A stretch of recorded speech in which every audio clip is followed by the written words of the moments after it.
Hello students. अब हम लोग प्रीवियस ईयर करेंगे 2023 का अप्रैल शिफ्ट का नेक्स्ट। 9 तक तो कर दिए थे पहले ही। अब हम लोग 9 से आगे 10 से शुरू करेंगे। तो पहले ये देखते हैं कि क्वेश्चन है क्या। तो क्वेश्चन है हमारा बच्चों यहाँ पे, a block of mass 5 kg starting from rest pulled up on smooth inclined plane making an angle 30 degree. तो सबसे पहले हम इंक्लाइंड प्लेन बनाएंगे।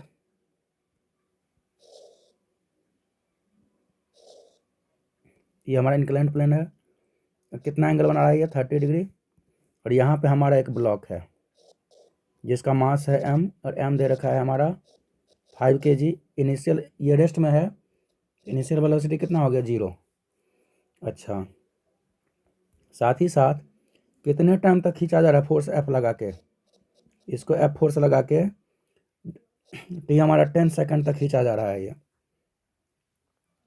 और इसका जो एक्सेलरेशन है हमारा 1 मीटर पर सेकंड स्क्वायर है, जो क्वेश्चन में दे रखा है यहाँ पे।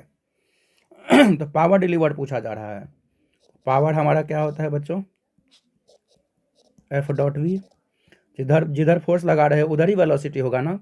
ये हमारा क्या हो जाएगा? F v cos 0 degree. कितना हो जाएगा? F v. तो आपको पता है कि v equal to u plus a t. तो v जो हमारा है क्या होता है? u plus a t. तो v हमारा क्या हो जाएगा? u तो 0 है इनिशियल वेलोसिटी, और a कितना है हमारा? 1 इंटू टी कितना है? 10। तो कितना आ जाएगा? 10 मीटर पर सेकंड। तो v आ गया आपका। और आपको चाहिए फोर्स f। तो फोर्स कैसे निकालेंगे? तो गौर से देखो बच्चों, इसका नीचे क्या लग जाएगा? M g. ऊपर नॉर्मल रिएक्शन, ऊपर हमारा हो गया नॉर्मल रिएक्शन। ये 30 डिग्री है तो ये भी 30 डिग्री हो जाएगा। तो इधर क्या लग जाएगा हमारा? M g cos 30 degree. और पीछे क्या लग जाएगा हमारा? M g sine 30 degree. ये आगे खींच रहा है ना, तो F minus m g sine 30 degree equal to क्या हो जाएगा? M a. तो एफ इक्वल टू हमारा क्या हो जाएगा? M g sine 30 degree plus m a. तो मास कितना है इसका? 5। जी का वैल्यू 10, साइन 30 1/2 प्लस मास कितना है हमारा? 5। और एक्सेलरेशन कितना निकाले हो? कितना दिया हुआ? 1। ये कितना हो जाएगा? 25 प्लस 5 30 न्यूटन। फोर्स आ गया 30 न्यूटन। तो पावर हमारा क्या हो जाएगा? F into v. तो 30 इंटू वी कितना है? 10। तो कितना आ जाएगा हमारा? 300 वाट। इसका आंसर कितना हो जाएगा यहाँ पे? 300 वाट। तो आप इस तरीके से देख सकते हो, 1 से 2 कॉन्सेप्ट लगता है, क्वेश्चन आपके बन जाएगा आसानी से। इस क्वेश्चन का जो मेन क्रक्स ये था कि एक्सेलरेशन दे रखा था, एक्सेलरेशन दे रखा है, तो इंक्लाइंड प्लेन पे कोई चीज़ ऊपर चल रहा है तो ऊपर वाला फोर्स नीचे वाले फोर्स से ज़्यादा होगा। तो नेट फोर्स कितना होगा? ऊपर वाला फोर्स माइनस नीचे वाला force, F minus m g sine 30 degree. वही हमारा एम ए के बराबर होगा। तो यहाँ पे ए दे रखा है, तो वहाँ से आपने फोर्स निकाला। वेलोसिटी कैसे निकालोगे? तो v equal to u plus a t, क्योंकि पावर के लिए एफ डॉट वी चाहिए। तो v equal to u plus a t. तो यू तो 0 है, तो v equal to a t. A हमारा है 1 और टी देख रखा है 10 सेकेंड। तो वी हमारा हो गया 10 मीटर पर सेकेंड। तो फोर्स पता है, वेलोसिटी पता है, मल्टीप्लाई करो, पावर आ जाएगा। अब नेक्स्ट क्वेश्चन देखो, क्वेश्चन नंबर 11 क्या है? To maintain a speed of 80 kilometre per hour. यहाँ पे स्पीड हमारा कांस्टेंट है क्योंकि मेंटेन किया जा रहा है, इतना ही स्पीड मेंटेन किया जा रहा है। और वो कितना दे रखा है हमारा? 80 किलोमीटर पर आवर। तो 80 किलोमीटर पर आवर को मीटर पर सेकंड में कन्वर्ट करो, तो 80 इंटू 5/18 मीटर पर सेकंड। 9 18। तो इसको काटो आप 2 से। तो यहाँ पे 18 18 है, तो 2 से कटेगा तो ये 9 और ये हो गया 40। तो कितना हो जाएगा? 450/9 मीटर पर सेकंड। अच्छा, साथ ही साथ मास जो है गाड़ी का वो कितना है हमारा बस का? 500 kg। अच्छा, और कितना दूर तक चला है? डिस्प्लेसमेंट कितना हो गया? 4 किलोमीटर। तो मतलब क्या? 4000 मीटर। और work done by engine to bus will be. अब ये देखो, कोफिशिएंट ऑफ फ्रिक्शन भी दे रखा है। कितना यहाँ पे दे रखा है? 0.04। 0.04। तो आपको पता है ना कि वर्क एनर्जी थ्योरम के अनुसार डेल्टा के, देखो फ्रिक्शन है तो एनर्जी कंजर्वेशन तो लगाओगे नहीं, वर्क एनर्जी थ्योरम होगा। डेल्टा ई की क्या हो जाएगा? Work done by friction plus work done by engine of बस, इंजन ऑफ बस। तो कह रहा है कि फ्रिक्शन को ओवरकम करने के लिए, स्पीड को मेंटेन करने के लिए इंजन के द्वारा कितना वर्क करना पड़ेगा। तो चेंज इन काइनेटिक एनर्जी क्या होगा, यहाँ पे फ्रिक्शन है तो work done by friction plus work done by engine of बस। फिर क्या होगा, नॉर्मल रिएक्शन भी है, mg भी है। तो नॉर्मल रिएक्शन के कारण जो वर्क डन होगा वो डिस्प्लेसमेंट के परपेंडिकुलर तो जीरो, और mg के कारण जो वर्क डन होगा वो भी डिस्प्लेसमेंट के परपेंडिकुलर तो वर्क डन जीरो। देखो ना यहाँ पे जैसे यही बस है हमारा, ये जा रही है आगे, फ्रिक्शन है यहाँ पे, तो इसका नीचे क्या लग जाएगा mg, ऊपर लग जाएगा नॉर्मल रिएक्शन, और डिस्प्लेसमेंट है आगे, तो ये परपेंडिकुलर है ये भी, और mg भी परपेंडिकुलर है। तो वर्क डन नॉर्मल रिएक्शन कितना हो जाएगा, NS cos 90 degree zero. Work done bye mg भी कितना हो जाएगा, mg s cos 90 डिग्री, ये भी जीरो। तो नॉर्मल देखो, इन हॉरिजॉन्टल प्लेन पे कोई चीज़ चल रहा हो तो नॉर्मल रिएक्शन और mg के कारण वर्क डन हमेशा जीरो होगा, इस बात को याद रख लेना। तो अब यहाँ पे सिर्फ और सिर्फ कितने फोर्स बचेंगे, एक तो फ्रिक्शन और दूसरा वर्क डन बाय इंजन। तो चेंज इन काइनेटिक एनर्जी क्या हो जाएगा, work done by friction plus work done by engine. और चूंकि यहाँ पे वेलोसिटी कांस्टेंट है तो चेंज इन काइनेटिक एनर्जी क्या हो जाएगा, जीरो। तो वर्क डन बाय फ्रिक्शन ही हमारा क्या होगा, वर्क डन बाय, तो वर्क देखो यहाँ पे work done by friction plus work done by engine हमारा जीरो। तो वर्क डन बाय इंजन हमारा कितना होगा, negative of work done by friction. तो वर्क डन बाय फ्रिक्शन हमारा क्या होगा, minus of mu into N into s, और साथ में क्या हो जाएगा, mu into N into S cos 180 degree. Cos 180 क्यों, क्योंकि फ्रिक्शन है आप पीछे और डिस्प्लेसमेंट है आगे।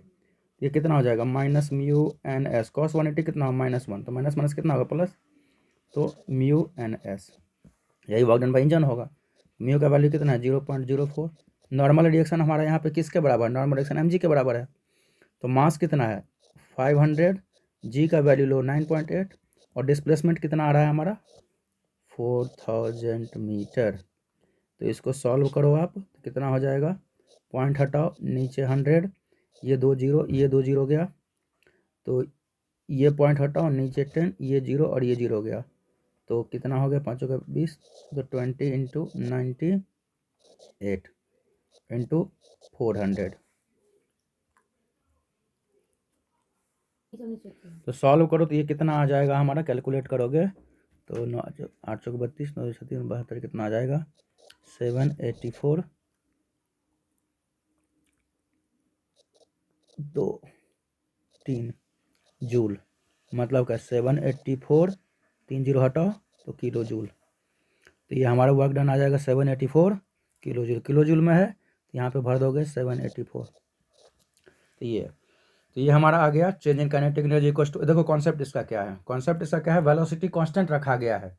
फ्रिक्शन वाले रोड पे चलेगा तो धीरे धीरे वेलोसिटी घटना चाहिए था, लेकिन वेलोसिटी को मेंटेन करने के लिए बस का इंजन वर्क कर रहा है। तो यहाँ पे क्या हो जाएगा, change in kinetic energy equals to work energy हम लगाएंगे, तो change in kinetic energy equals to work done by friction plus work done by engine of bus plus work done by normal reaction plus work done by weight. यही चार force यहाँ पे लग रहा है। तो नॉर्मल रिएक्शन के कारण वर्क डन जीरो, वेट के कारण वर्क डन जीरो, क्योंकि हॉरिजॉन्टल प्लेन पे है। तो यहाँ पे सिर्फ दो ही का वर्क करेगा, एक फ्रिक्शन दूसरा इंजन। और चूंकि वेलोसिटी कांस्टेंट है, मेंटेन किया जा रहा है, तो चेंज इन काइनेटिक एनर्जी क्या हो जाएगा, जीरो। तो यहाँ पे work done by friction equals to negative work done by engine, उसको सॉल्व किया और ये हमारा आंसर आ गया। अब नेक्स्ट क्वेश्चन है हमारा बच्चों, ये भी अच्छा क्वेश्चन है। The ratio of powers of two motor, दो मोटर है, जो पहला मोटर जो है वो 300 किलो पानी को उठा के 5 मिनट में 50 kg 5 मिनट में ले जाता है ऊपर। और दूसरा मोटर है 50 kg पानी को 2 मिनट में ऊपर ले जाता है। और गहरा कितना है हमारा, हाइट, ये गहरा 100 मीटर। तो ये मुझे बताओ पावर का रेशियो। तो power of motor 1 upon power of motor 2 क्या हो जाएगा, M1GH, क्योंकि हाइट दोनों सेम ही ला रहा है 100 मीटर, बाय M2GH। तो पावर हमारा क्या होता है, वर्क डन बाय टाइम। तो work done by motor 1 upon time 1 upon work done by motor 2 by time 2। तो वर्क डन बाय मोटर 1 कितना हो जाएगा, M1GH by T1 upon work done by motor 2 कितना होगा, M2GH, जब तो सेम है दोनों मोटर के जो खींच रहे नीचे से पानी, बाय T2। तो देखिए यहाँ पे GH कट गया, तो यहाँ पे क्या हो जाएगा, M1 by T1 upon M2 by T2। तो यहाँ कितना हो जाएगा, M1 T2 bye M2 T1। तो M1 कितना है हमारा 300 kg कितने टाइम में, 5 मिनट में, और उसको सेकंड में कन्वर्ट कर दो, अपॉन m2 कितना है हमारा 50 kg और कितने मिनट में, 2 मिनट में, सेकंड में कन्वर्ट करो। लो कट गया, ये 0, ये 5 से 5, ये कितना आ गया 15। यहाँ पे थोड़ा सा कैलकुलेशन मिस्टेक मुझे लग रहा है, देख लेता हूँ मैं फिर से। यहाँ पे m1/t1 अपॉन m2/t2, तो m1 कितना है हमारा 300 kg बाई t1 कितना है 5 मिनट, तो सेकंड में कन्वर्ट करो, बाय m2 कितना है हमारा 50 kg बाई t2 कितना है हमारा 2 मिनट, सेकंड में कन्वर्ट कर दो। अब काटते हैं, देखते हैं, ये 60 से 60 गया, अब ये ऊपर जाएगा तो कितना आ जाएगा 300 इंटू 2/5 इंटू 50, तो 1 0 से 1 0, ये आ जाएगा 6 35, ये कितना हो जाएगा 6 2 जा, ठीक था, कैलकुलेशन मिस्टेक था, 12/5, तो 12/5 कितना आ जाएगा, 5 दूना 10, 5 2 पॉइंट कितना 2.4, तो पावर का रेशियो आएगा 2.4, और यहाँ पे पावर का रेशियो कितना है हमारा 3√x/√x+1, किसके इक्वल हो गया हमारा 2.4, क्रॉस मल्टीप्लाई करो यहाँ पे, 3√x हमारा क्या हो जाएगा 2.4 रूट x+1, अब दोनों साइड स्क्वायर करो तो रूट हट जाएगा, तो 3 का स्क्वायर कितना होगा 9x इक्वल टू 2.4 का स्क्वायर कितना 2.4 इंटू 2.4 x+1। तो इस तरीके से आप, ये एक इक्वेशन आया, तो यहाँ पे कितना होगा 9x इक्वल टू 2, ये खोल ही देता हूँ मैं इसको, 9x equal to 2.4 into 2.4 x plus 2.4 into 2.4 into 1, कोई बात नहीं, तो 2.4 इंटू 2.4 का वैल्यू कितना होगा, तो यहाँ से आप इसको सॉल्व करोगे तो आपका x का वैल्यू आ जाएगा, वो आपका आंसर हो जाएगा इसमें। अब नेक्स्ट हमारा क्वेश्चन है बच्चों, ये a body of mass 5 ± 0.5 kg is moving with velocity 20 ± 0.4 metre पर सेकेंड, तो काइनेटिक एनर्जी पूछ रहा है, तो ये एरर वाला क्वेश्चन है, मतलब इसको कैसे सॉल्व करेंगे वो हम डिस्कस करने वाले हैं अब।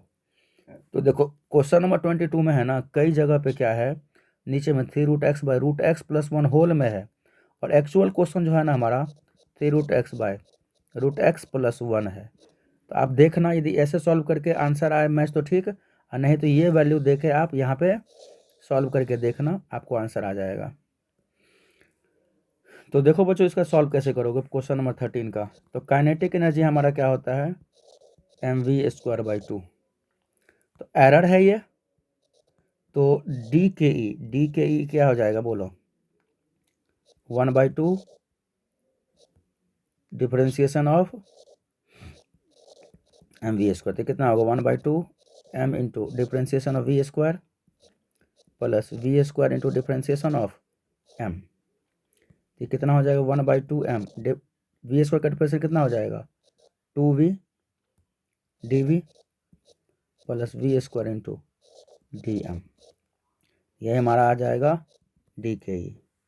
अब दोनों साइड के इस, अब देखो यहाँ पे एरर पूछ रहा है ना, तो डी के ई अपॉन के ई करो तो ये कितना आ जाएगा 2 से 2 ये कट गया, अभी बाद में काटेंगे, इसको रहने दो, इसको हम बाद में काटेंगे।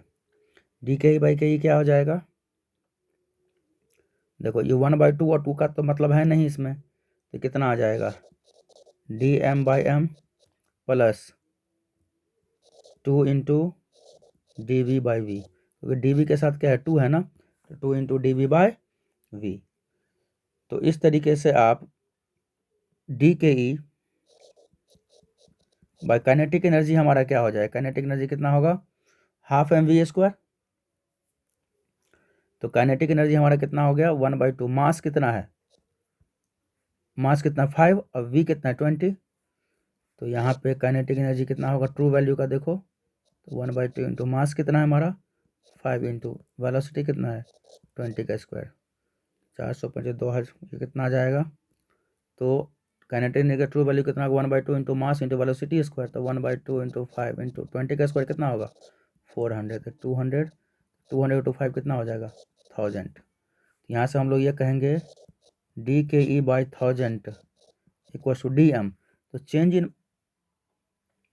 इन मास हमारा कितना है, चेंज इन मास कितना हमारा 0.5 बाय मास एक्चुअल कितना है 5 प्लस 2 इंटू डी वी कितना है हमारा वेलोसिटी में चेंज 0.4 अपॉन ओरिजिनल वेलोसिटी कितना है 20। तो यहाँ से डी के ई निकाल दो, तो डी के ई कितना हो जाएगा, डी के ई बाय 1000 किसके इक्वल होगा 0.5 बाय 5 कितना होगा 0.1 प्लस 2 ये 10 से काट दो, तो 0.4 बाई 10 कितना होगा 0.04, ये कितना हो जाएगा 0.14। इसलिए डी के ई हमारा क्या हो जाएगा, डी के ई का 1000 से मल्टीप्लाई करो इंटू 1000 और आओ पॉइंट यहाँ पे 100, तो कितना हो जाएगा 140। तो काइनेटिक एनर्जी हमारा क्या हो जाएगा, काइनेटिक एनर्जी का true value plus D K ई जो एरर है, तो काइनेटिक एनर्जी ट्रू वैल्यू कितना हमारा निकाले थे 1000 ऊपर और प्लस माइनस कितना 140 प्लस माइनस 140। तो कौन सा आंसर हो गया हमारा, ये थर्ड ऑप्शन। देखो ये डिफ्रेंशिएशन मेथड थोड़ा हमको अच्छा नहीं लगता है, ये एनसीईआरटी में दिया हुआ है इसलिए इस मेथड को मैंने यूज़ किया। मेरा जो अपना मेथड है वो क्या है, तो परसेंटेज एरर वाला मेथड है। तो देखो काइनेटिक एनर्जी का ट्रू वैल्यू कितना हो जाएगा हमारा, हाफ इंटू मास का ट्रू वैल्यू कितना है 5 इंटू वेलोसिटी का ट्रू वैल्यू कितना है 20 का स्क्वायर, तो कितना हो जाएगा 1/2 इंटू 5 इंटू 400 कितना हो जाएगा, ये 200 से कटेगा तो 1000 आया, काइनेटिक एनर्जी का ट्रू वैल्यू आया। अच्छा परसेंटेज एरर इन मास कितना हो जाएगा, परसेंटेज इन मास कितना हो जाएगा, absolute error by true value 0.5 by 5 into 100, तो कितना होगा ये 5 20 20 कितना आ जाएगा ये 10, और परसेंटेज एरर इन वेलोसिटी कितना हो जाएगा, absolute error 0.4 by true value 20 into 100, तो 20 25 है 5 का 20 कितना आ जाएगा ये 5 से कटा पर ये कितना आ जाएगा 2। और काइनेटिक एनर्जी हमारा कितना होता है हाफ mv², इसलिए percentage error in kinetic energy हमारा कितना हो जाएगा 1/2 तो नंबर है, कितना हो जाएगा m के पावर 1 है, तो 1 इंटू परसेंटेज एरर इन मास प्लस वेलोसिटी का पावर 2 है, तो 2 into percentage error in velocity, तो 1 इंटू परसेंटेज एरर इन मास कितना हो गया 10% plus 2 into percentage error in velocity कितना 2%, तो 10% और 2 दूना 4 तो कितना होगा 14%। इसका मतलब ये हो गया कि काइनेटिक एनर्जी जो हमारा होगा वो क्या होगा, ट्रू वैल्यू 1000 प्लस माइनस 14%। यहाँ पे ऑप्शन में परसेंट नहीं है, तो इसको परसेंट एरर को एब्सोल्यूट एरर में कन्वर्ट कर दो यहाँ पे काइनेटिक एनर्जी में, तो absolute error in kinetic energy हमारा क्या हो जाएगा, जो परसेंटेज एरर है 14% है, उसको किससे मल्टीप्लाई करोगे आप ट्रू वैल्यू से, और उसको 100 से डिवाइड करोगे। परसेंटेज को आपको कन्वर्ट करना है एब्सोल्यूट में, तो क्या करोगे जो परसेंटेज है उसको ट्रू वैल्यू से मल्टीप्लाई करो और 100 से डिवाइड कर दो, ये और ये जो कितना हो जाएगा 140। इसलिए काइनेटिक एनर्जी हमारा क्या हो जाएगा true value 1000 plus minus 140 joule. ये मेथड मुझे ज़्यादा अच्छा लगता है वो डिफ्रेंशिएशन वाले मेथड से, और आसान भी है, तो आप इस पे प्रैक्टिस कर लेना कि जब भी किसी ऐसा दिया रहे फॉर्मूला काइनेटिक एनर्जी का पोटेंशियल एनर्जी का पूछे, तो पहले ट्रू वैल्यू निकाल दोगे हाफ mv² से जो ट्रू वैल्यू का है, फिर आप चूँकि काइनेटिक एनर्जी में एरर पूछ रहा है, एरर तो हमेशा परसेंटेज एरर ऐड होता है, तो परसेंटेज एरर ऑफ मास निकालोगे, फिर परसेंटेज एरर ऑफ वेलोसिटी निकालोगे, तो फिर देखो मास का पावर 1 है तो 1 into percentage error of mass plus velocity का पावर कितना है 2, तो 2 into percentage error of velocity, यही हमारा percentage error in kinetic energy आ गया, तो 14% आ गया काइनेटिक एनर्जी में एरर। लेकिन ऑप्शन में परसेंटेज एरर नहीं, एब्सोल्यूट एरर, तो ये जो 14% एरर आया काइनेटिक एनर्जी में, तो काइनेटिक एनर्जी होगा क्या 1000 प्लस माइनस 40% 14%, ये 14% किसका 1000 का, तो इसका एब्सोल्यूट एरर क्या हो जाएगा, तो परसेंटेज एरर को एब्सोल्यूट एरर में कैसे कन्वर्ट कर देते हैं, percentage error into true value upon 100, यहाँ से कन्वर्ट कर दिया 140 आया, तो इस परसेंटेज एरर को आपने एब्सोल्यूट एरर में कन्वर्ट करके आंसर लिख दिया। डिफरेंशिएशन मेथड थोड़ा बोरिंग भी है और थोड़ा लंबा चौड़ा भी है, तो उस मेथड से आप लोग नहीं जाओगे। जब भी ऐसे प्रॉब्लम आए, कोई वैल्यू दिया रहे, फिर फॉर्मूला पूछे, काइनेटिक एनर्जी, पोटेंशियल एनर्जी, जो भी पूछे, आप इसी तरीके से सॉल्व करना। अब देखो 14 क्वेश्चन क्या है हमारा। A car accelerates from rest of u metre पर second. The energy spend in this process क्या है, एनर्जी हमारा E। तो कोई चीज़ एक्सेलरेट कर रहा है बच्चों, तो इसका मतलब उसके पास काइनेटिक एनर्जी है। तो काइनेटिक एनर्जी इनिशियल हमारा कितना है, mu²/2। फिर अब कह रहा है कि kinetic energy final, velocity double कर दिए हो, m × 2u²/2। और ये जो हमारा है, ये काइनेटिक एनर्जी हमारा क्या होगा, m × 2u²/2। अब यहाँ पे क्वेश्चन में कह रहा है the energy required to accelerate a car from u metre पर सेकेंड स्क्वायर से 2u मीटर पर सेकेंड स्क्वायर जो है वो n टाइम्स है इनिशियल काइनेटिक एनर्जी का। मतलब क्या, चेंज इन काइनेटिक एनर्जी जो हमारा है यहाँ पे वो n times of kinetic energy initial है। तो n पूछ रहा है, कोई बात नहीं। चेंज इन काइनेटिक एनर्जी क्या हो जाएगा, kinetic energy final minus kinetic energy initial, हमारा क्या हो जाएगा, n × काइनेटिक एनर्जी इनिशियल। तो फाइनल काइनेटिक एनर्जी कितना होगा, m × 2u का कितना होगा, 4u² तो कितना हो जाएगा kinetic energy final, 4mu² minus kinetic energy initial mu² किसके इक्वल होगा, n × mu²/2। 4mu² minus mu² कितना हो जाएगा, 3mu² किसके इक्वल हो जाएगा, n × mu²/2। mu²/2 कट गया तो n का वैल्यू डायरेक्ट आ गया 3। इसमें कोई रॉकेट साइंस तो था नहीं, सिंपल क्वेश्चन थे। अब नेक्स्ट हमारा क्वेश्चन नंबर 15 है, body is release from height equal to radius of earth. बाप रे, बहुत बड़ा हाइट से रिलीज किया गया है। तो velocity of body when it strike the surface of earth will be. तो कितने वेलोसिटी से स्ट्राइक करेगा। तो आपको पता है कि कोई ऑब्जेक्ट कहाँ पे है, रेडियस ऑफ अर्थ के ऊपर है और नीचे गिर रहा है। तो यहाँ पे आपको दो मेथड है, एक तो change in kinetic energy equals to work done by all kind of force, और दूसरा मेथड है एनर्जी कंजर्वेशन। तो यहाँ पे देखो डेल्टा के ई हमारा क्या हो जाएगा, यहाँ पे work done by all kind of force, kind of दोनों मेथड से बता देता हूँ मैं आपको ये। तो work done by all kind of force, तो यदि कोई चीज़ h हाइट से नीचे उतरता है तो वहाँ पे पोटेंशियल एनर्जी कितना होता है, mgh। कब, जब h हाइट कम हो। यहाँ पे तो रेडियस ऑफ अर्थ के बराबर है, तो यहाँ पे हम लोग ग्रेविटेशनल पोटेंशियल एनर्जी लेंगे, mgh नहीं लेंगे। mgh तभी लेते हैं जब हाइट बहुत कम हो। यदि हाइट बहुत ज़्यादा हो गया तो एक्सेलरेशन ड्यू टू ग्रेविटी भी वेरी करने लगेगा, तो उस केस में हम लोग ग्रेविटेशनल पोटेंशियल एनर्जी लेते हैं। तो कोई चीज़ ऊपर से नीचे आ रहा है तो ग्रेविटेशनल पोटेंशियल एनर्जी के द्वारा वर्क डन कितना हो जाएगा, g mass of earth, mass of object by radius of earth. Radius of अर्थ पे आ रहा है, लेकिन यहाँ पे देखो ये आप GMEM बाय रेडियस ऑफ अर्थ तब लोगे जब सरफेस ऑफ अर्थ पे रहे। जब कोई ऑब्जेक्ट सरफेस ऑफ अर्थ पे रहे तो सेंटर के रिस्पेक्ट में GMEM बाय RE। लेकिन ये रेडियस ऑफ अर्थ से h यहाँ पे है ऑब्जेक्ट, ये भी RE है, ये RE है और ये RE है। यहाँ पे कितना आ जाएगा 2RE, GMEM बाय 2RE।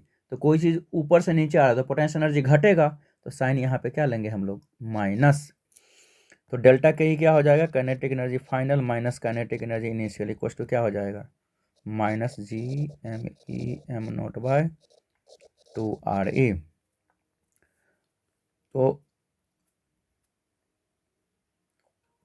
तो ये जो हमारा माइनस था ये पोटेंशियल एनर्जी के कारण था, और work done bye potential energy हमारा क्या होता है, या वर्क डन बाय ग्रेविटी क्या होता है, नेगेटिव ऑफ पोटेंशियल एनर्जी। तो एक साइन और दोगे माइनस, क्यों दिए माइनस, ये माइनस था ग्रेविटेशनल पोटेंशियल एनर्जी के कारण।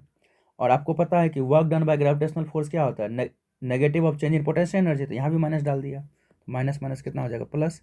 तो GMEM/2RE।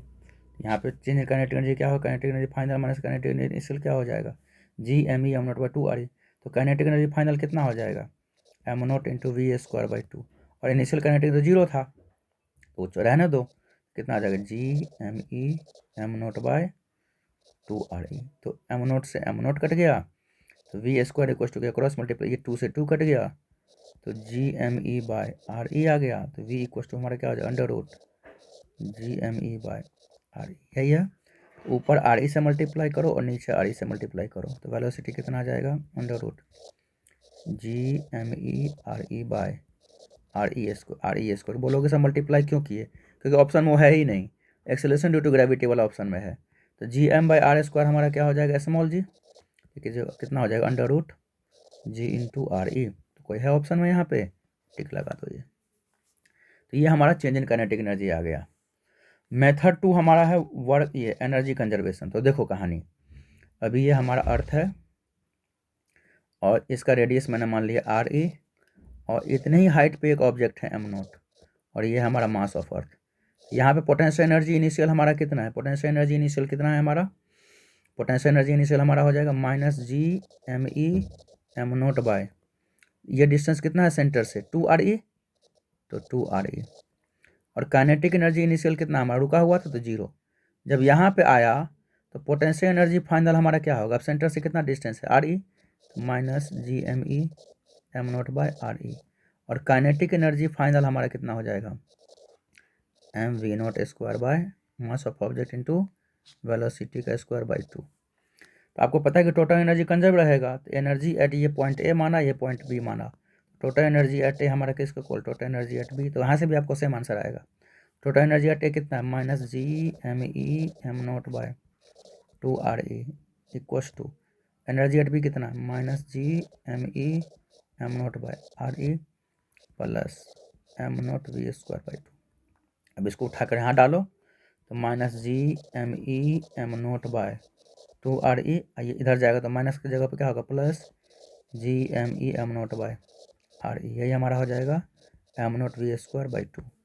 तो ये कितना हो जाएगा -GME m0/2RE plus GME m0/RE कितना हो जाएगा +GME m0/2RE, किसके इक्वल हो गया हमारा m0v²/2। 2 से 2 कट गया, m0 से m0 कट गया, v² हमारा कितना आ जाएगा GME/RE। सेम कहानी आ गया, v² equal to GME/RE, same कहानी आ गया। तो आप एनर्जी कंजर्वेशन से भी सॉल्व करके निकाल सकते हो आंसर, और वर्क एनर्जी थ्योरम से भी निकाल सकते हो, जैसा आपको सहूलियत लगे वैसा आप कर लोगे इसमें। फिर नेक्स्ट क्वेश्चन हमारा, ये आंसर की जो है आप देख लेना, आंसर की मैंने सेंड किया हुआ है। फिर नेक्स्ट क्वेश्चन हमारा बच्चों, नेक्स्ट क्वेश्चन के अपने मैं डिलीट कर देता हूँ, फिर लास्ट क्वेश्चन बना देता हूँ इसका। तो नेक्स्ट क्वेश्चन है हमारा, अ block of mass 10 kg is moving along x axis with force, F हमारा कितना है 5x न्यूटन। तो वर्क डन पूछ रहा है, तो वर्क डन, तो DW हमारा क्या होता है F.dx। तो DW का इंटीग्रेशन क्या होगा, W equal to integration of F dx, और x कहाँ से 2 मीटर से लेके 4 मीटर, तो 2 से 4, तो F कितना हमारा 5x dx, 2 से 4, तो 5 कॉमन लो बाहर, तो x dx 2 से 4, 5x dx इंटीग्रेशन क्या हो जाएगा x²/2, 2 से 4। तो वर्क डन हमारा क्या हो जाएगा 5/2 ही बाहर निकालो, x² तो अपर लिमिट 4 का स्क्वायर कितना होगा 16, माइनस x पर 2 का स्क्वायर कितना होगा 4, तो 5/2 16 माइनस 4 कितना होगा 12, 6 कितना होगा 30, ये हमारा आ गया 30 जूल। यहाँ पे 30 जूल आ गया इसका आंसर। तो ये हमारा क्वेश्चन था बच्चों, आप इन क्वेश्चनों को प्रैक्टिस करो, कॉन्सेप्ट को देखो क्या लगाया है, फॉर्मूला शीट मैंने भेज दिया है, आप उसको बार बार याद करो, इन क्वेश्चनों को प्रैक्टिस करो। ये 16 क्वेश्चन ये हो गए, 10 क्वेश्चन आपके असाइनमेंट, ये क्या कहते हैं उसको, प्रीवियस ईयर का मैं डिस्कस करता ही हूँ, तो लगभग आपको 26-27 क्वेश्चन जो है 2 दिन में प्रीवियस ईयर का होता है और NCERT का होता है, उसको देखते रहो बार बार, आपको एक आइडिया हो जाएगा क्वेश्चन का। तो आज के लिए इतना ही।